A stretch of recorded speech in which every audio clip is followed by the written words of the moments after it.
Buat apa kita bersatu kalau mereka orang-orang yang bukan pribumi Indonesia menganggap kita pribumi Indonesia adalah sebagai budak-budak mereka?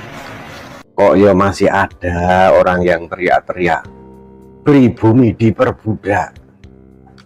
Apa sih pribumi itu? Terus apa ada? Silahkan angkat tangan siapa yang merasa jadi pribumi yang menjadi budak di sini. Ayo, memang ada. Lalu kemudian ada itu juga propaganda ulama Nusantara melawan. Emang ada ulama Nusantara melawan ulama non Nusantara. Siapa ulama non Nusantara itu? Oke, mari kita bedah sejarah istilah Nusantara dan istilah pribumi. Saya tidak usah jauh-jauh ke zaman Singosari biar agak singkat. Saya awali di zaman Mojopahit aja. Dulu zaman Gajah Mada diangkat menjadi Perdana Menteri itu, menjadi Mahapatih di Mojopahit itu. Waktu itu wilayah Mojopahit itu kan masih di Jawa.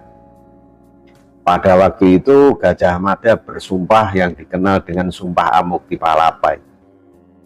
Di antara kalimat sumpahnya itu kan apa itu? Lamun Nusantara kalah, ingsun Amukti-Palapa. Jadi artinya apabila nanti Nusantara sudah kalah, maka saya akan berhenti puasa. Jadi Nusantara pada waktu itu adalah wilayah yang berada di luar kekuasaan Majapahit, di mana pada waktu itu wilayah kekuasaan Majapahit itu baru ada di Jawa. Nah, pada awalnya Nusantara itu maknanya adalah wilayah di luar Jawa, itu ya. Nah, namun kemudian terjadi pergeseran makna. Pada zaman pergerakan kemerdekaan Indonesia, ya Nusantara itu dianggap sebagai seluruh wilayah Indonesia. Nah, sejarahnya kan begitu. Sampai nanti setelah Indonesia merdeka, ya. Nah, nanti bagi yang pernah kuliah di perguruan tinggi, ada mata kuliah kewirausahaan. Di situ ada pendidikan wawasan Nusantara. Salah satu aspek pendidikan wawasan Nusantara itu apa? Yakni aspek politik, di mana seluruh warga negara Indonesia tidak memandang dia mau etnis apapun, ya. Mau etnis Jawa, Sunda, Dayak, atau mana saja, termasuk etnis keturunan Cina, keturunan India, keturunan Arab, mau keturunan Eropa, mau keturunan Kutub Utara, ya, sepanjang mereka itu warga negara Indonesia, maka mereka disebut orang Nusantara, mempunyai kedudukan hak hukum yang sama, gitu loh. Jadi kalau sekarang ada yang mau membenturkan ulama Nusantara melawan, lah apa ada ulama non Nusantara yang mau dilawan? Kalau yang mau dilawan sesama ulama Indonesia, kan berarti yang bikin slogan begitu mau mengadu domba, kan begitu. Oke, sekarang istilah pribumi. Nah, istilah pribumi itu terjemahan di zaman Belanda. Jadi pada zaman Belanda, salah satunya peraturan di zaman Belanda yang menggolongkan penduduk itu ada yang namanya Indische Stadsregeling itu. Zaman Belanda itu penduduk Hindia Belanda alias Indonesia pada masa penjajahan itu dibagi menjadi 3 golongan oleh pemerintah penjajah Belanda, yaitu golongan Eropa, ya. Golongan Eropa itu orang-orang barat itu, tapi nanti Jepang juga dimasukkan di golongan Eropa ini, ya. Meskipun Jepang itu Asia kan itu.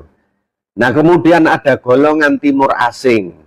Mereka para keturunan Cina, ya.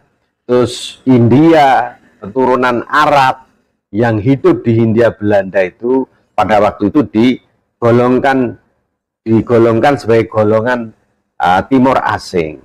Terus kemudian yang ketiga ada golongan bumi putra alias golongan inlanders. Inilah yang diterjemahkan sebagai golongan pribumi. Jadi pengistilahan pribumi itu pengistilahan penggolongan-golongan penduduk pada zaman Hindia Belanda. Lah kalau kalian sudah merdeka, Indonesia ini sudah merdeka, ya sudah tidak ada lagi golongan pribumi dan non pribumi. Kenapa? Karena konsepsinya itu NKRI itu adalah apa? National state, negara kebangsaan, di mana semua suku termasuk apa namanya?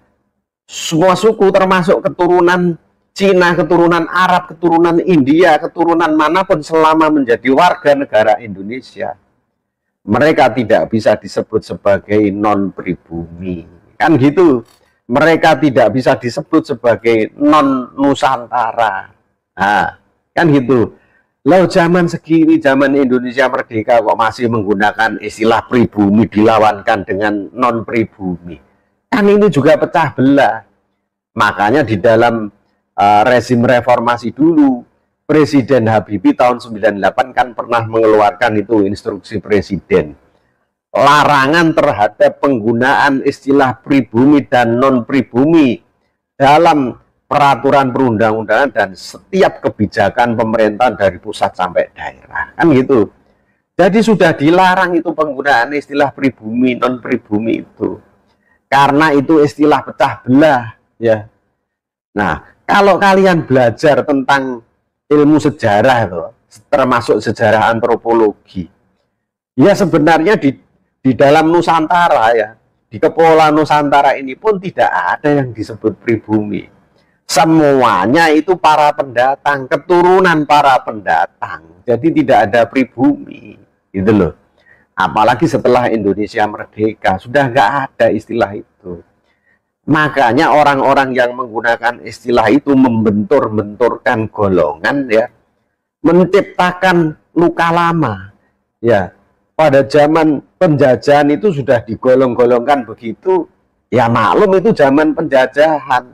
Nah sekarang zaman Indonesia merdeka, kalau masih dipergunakan istilah Nusantara lawan non-Nusantara, pribumi lawan non-pribumi, yaitu pemecah belah, sudah jelas gitu loh. Nah repot itu negara ini kalau diisi orang-orang yang masih cara berpikirnya apa itu? Primordial seperti itu, cara berpikirnya memecah belah seperti itu, ya repot, gak maju-maju. Negara ini cuma ngurusi begitu-begitu aja. Mudah-mudahan semua pada segera sadar ya. Jadi aduh, repot negara ini kalau masih isinya begitu-begitu itu, dibentur-benturkan terus gak selesai-selesai.